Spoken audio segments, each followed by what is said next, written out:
अस्सलाम वालेकुम नाजरीन, आप देख रहे हैं जोत न्यूज और मैं हूं एम ए लारिक डेली इशूज के साथ। नाजरीन, खतरे की घंटी बज चुकी और मुआशी सूरत हाल वो भी बिगड़ती हुई नजर आ रही है, बल्कि मजीद बिगड़ती हुई नजर आ रही है। एस्टेब्लिशमेंट की चाल, टेक्नोक्रेट सेटअप या अफवाहें? टेक्नोक्रेट सेटअप एस्टेब्लिशमेंट की चाल है या ये महज अफवाहें हैं? आखिर ये क्या है? पर्दे के पीछे क्या मामलात हैं? पर्दे के पीछे क्या चल रहा है? आया कि वाकई मुल्क के अंदर टेक्नोक्रेट सेटअप लाने की जो एक अफवाहें जो गर्दिश कर रही हैं, क्या वाकई मुल्क के अंदर टेक्नोक्रेट सेटअप लाने का एक प्लान तश्कील दे दिया गया है?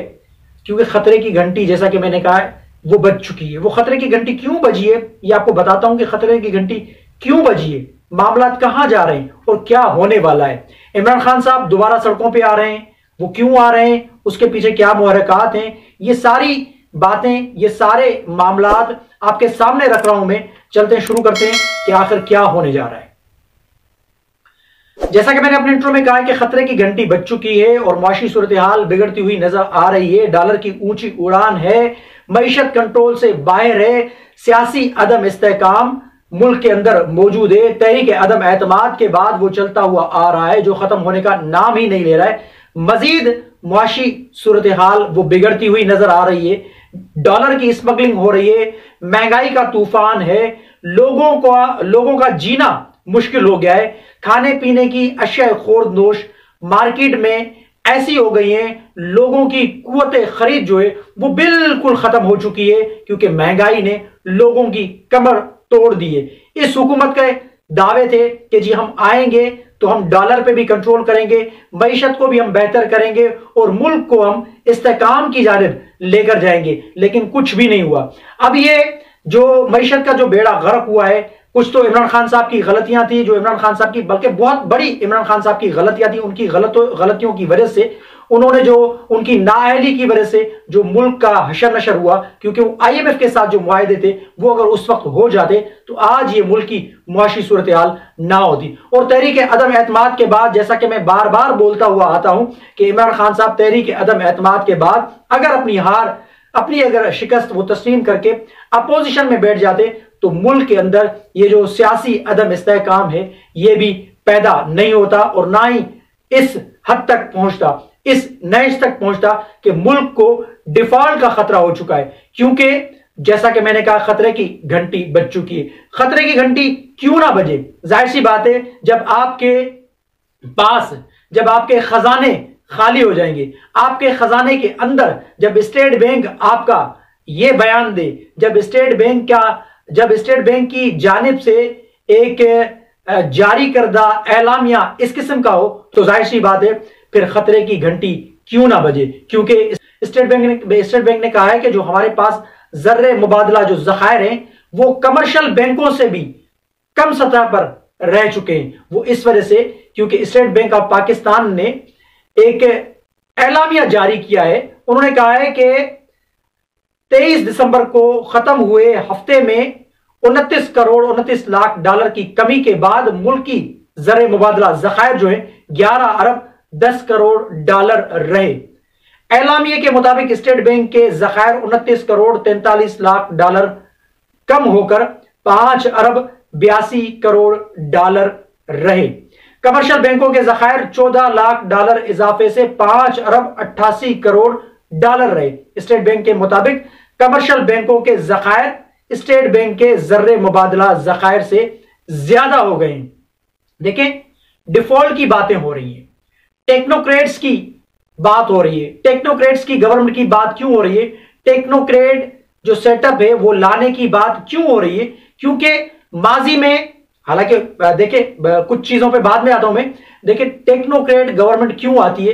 क्योंकि जब मुल्क की मईशत एक तबाह हाल होती है तो उसको बचाने के लिए एक कोशिश की जाती है। लेकिन ये माजी में भी तजुर्बात किए गए हैं, वो नाकाम तजुर्बात किए गए हैं। उन तजुर्बात को करने के बावजूद मुल्क मुश्किलात से नहीं निकला। फिर यही सियासी हुकूमतें आई जो 5 साल के लिए हुकूमत जो बनी। अब 2008 से लेकर देख लें आप, अब मुशर्रफ के दौर में भी जो शौकत अजीज थे वो वजीर आजम थे एक मसलन पाकिस्तान के, वो भी टेक्नोक्रेट के हवाले से आए थे, वो भी टेक्नोक्रेट थे और वो वजीर खजाना भी रह चुके हैं। तो आज भी साबिक वजीर खजाना जो हैं अब्दुल हफीज शेख साहब, उनका नाम आ रहा है, और रजा बाकर साहब जो स्टेट बैंक के मेरे ख्याल से गवर्नर भी थे, उनका नाम आ रहा है। एक और तीसरा बंदा है। इन तीनों बंदों का जो नाम है वो तहरीक इंसाफ की हुकूमत में ये तीनों तो मौजूद थे। अब ये एक नाकाम तजुर्बा करने की दोबारा कोशिश की जा रही है मुल्क में। सियासी तज्जियाकारों के मुताबिक या तज्जियाकारों के मुताबिक ये तजुर्बात माजी में किए गए हैं, ऐसे तजुर्बात मुल्क के लिए नुकसान होंगे, ना कि फायदेमंद होंगे। लेकिन यहां पर जैसा कि मैंने कहा कि ये आखिर ये मुआशी सूरत हाल इस नहज पर क्यों पहुंची।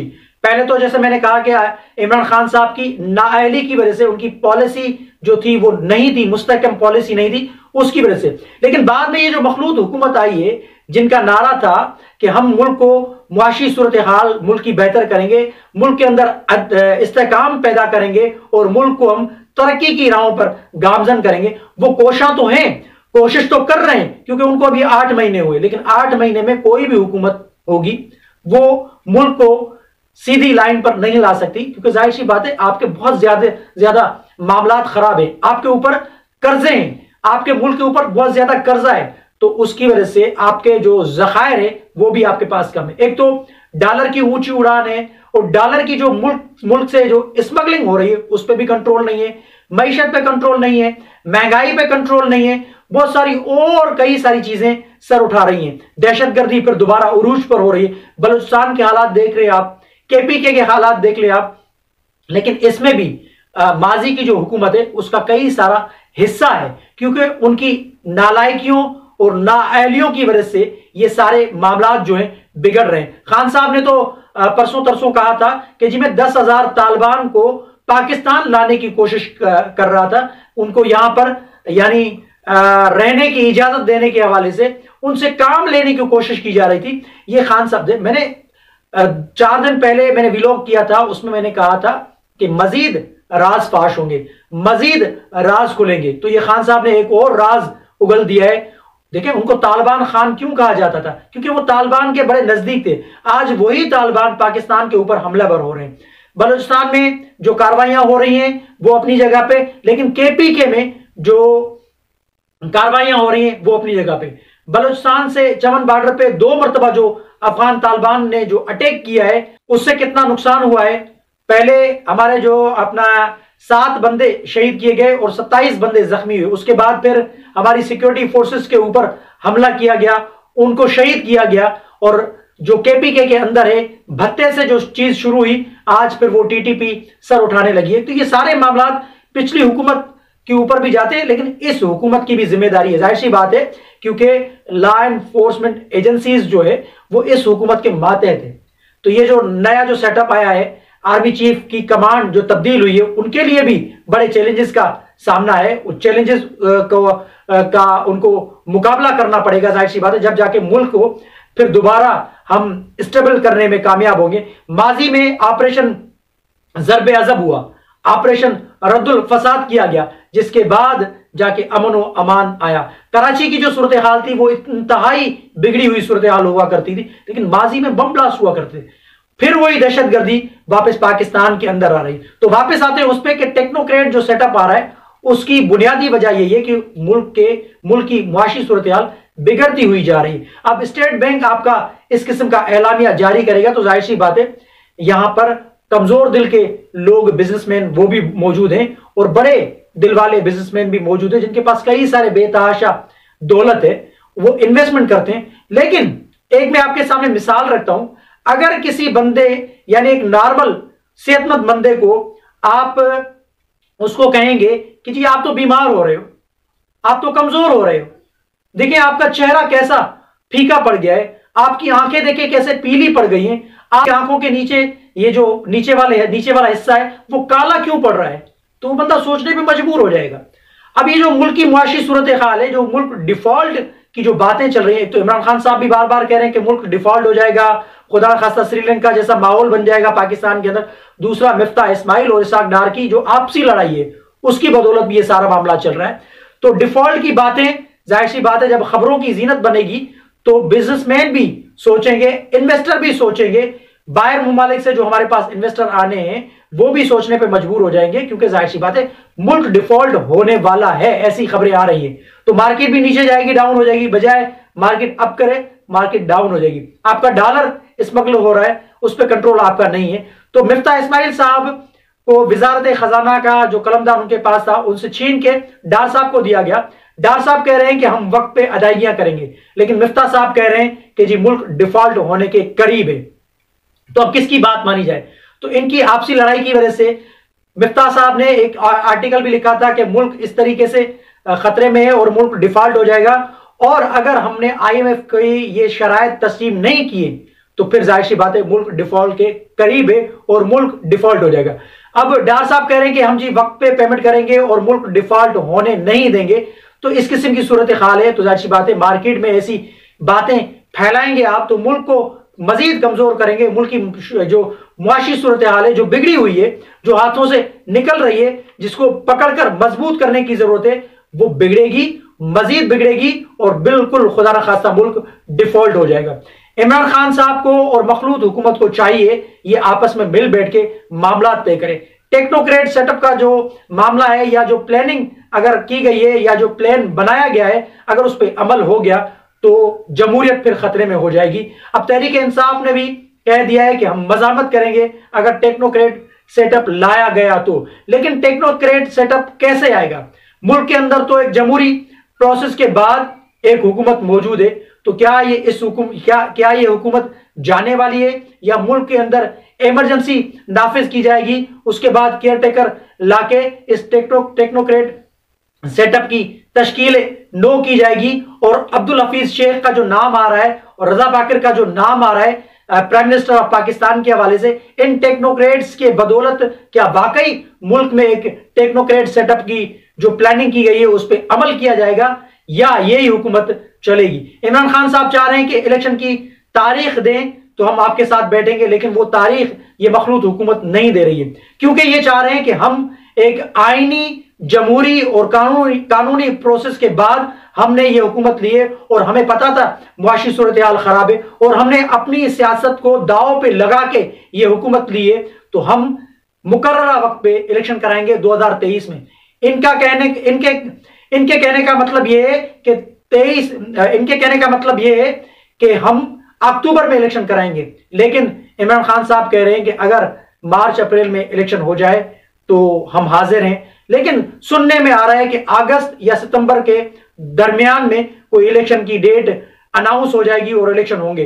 देखना यह है कि क्या होगा। लेकिन जैसा कि मैंने कहा कि खतरे की घंटी बज चुकी है। अगर इस किस्म का माहौल बनता रहा और इस किस्म की सूरत हाल मजीद बनती रही तो मुल्क डिफॉल्ट हो जाएगा, बिल्कुल इसमें कोई शक व शुबा नहीं, अगर यह बयानबाजी बंद ना की गई। क्योंकि तहरीक इंसाफ की जानिब से मुसलसल कहा जा रहा है कि मुल्क डिफॉल्ट होने वाला है और मिफ्ता इस्माइल साहब भी कह रहे हैं कि मुल्क डिफॉल्ट होने वाला है। लेकिन डार साहब पुरुमीद हैं और डार साहब कॉन्फिडेंट है। डार साहब कह रहे हैं कि मैं पाकिस्तान को डिफॉल्ट होने नहीं दूंगा और हम जो हमारी जो किस्तें हैं वो मुकर्ररा वक्त पर अदा करेंगे। अब देखना यह है कि जो माजी में जो तजुर्बात किए गए टेक्नोक्रेट्स के, आया कि वाकई हकीकतन में ये टेक्नोक्रेट्स को दोबारा लाकर फिर एक तजुर्बा किया जाएगा, तो मेरे ख्याल से ये नाकामी फिर होगी उन लोगों को जो टेक्नोक्रेट्स का सेटअप ला रहे हैं। एक जमहूरी प्रोसेस के तहत एक हुकूमत मौजूद है। हाँ, अगर ये मखलूत हुकूमत की कोई चाल है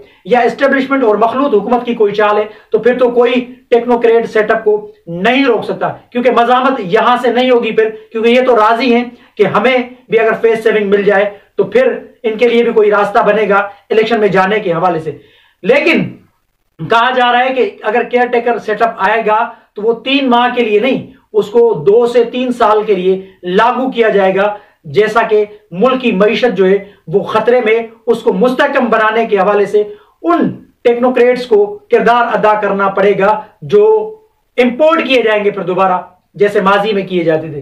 देखना यह कि अब इलेक्शन भी होंगे या नहीं होंगे तो फिर कब होंगे, आया कि इलेक्शन की डेट अनाउंस की जाएगी या नहीं, ये वक्त बताएगा कि क्या होगा। लेकिन हालात बड़े कशीदा हैं, हालात बड़े खराब चल रहे हैं मुल्क के अंदर। फिर दोबारा, जैसा कि मैंने कहा शुरू में, कि दहशतगर्दी की लहर फिर दोबारा मुल्क में पैदा हो गई है और बलूचिस्तान और केपीके के अंदर बहुत एक बढ़ती हुई दहशतगर्दी की लहर वो नजर आ रही है। जो हमले हो रहे हैं बलूचिस्तान में और केपीके के अंदर, तो ये बड़ा संगीन मुल्क के लिए मामला है। तो सियासतदानों को इसमें सोचना होगा। इमरान खान साहब को भी लचक दिखानी होगी और पीडीएम की क़यादत को भी लचक दिखानी होगी, जब जाके ये मामला संभलेगा और मईशत मुल्क की बेहतर होगी और मुल्क के अंदर सियासी अदम इस्तेहकाम भी पैदा होगा और मुआशी सूरत हाल भी मुल्क की बेहतर होगी। अदरवाइज फिर तीसरी कुव्वत को मौका मिलेगा तो फिर ये जमहूरियत डीरेल हो जाएगी।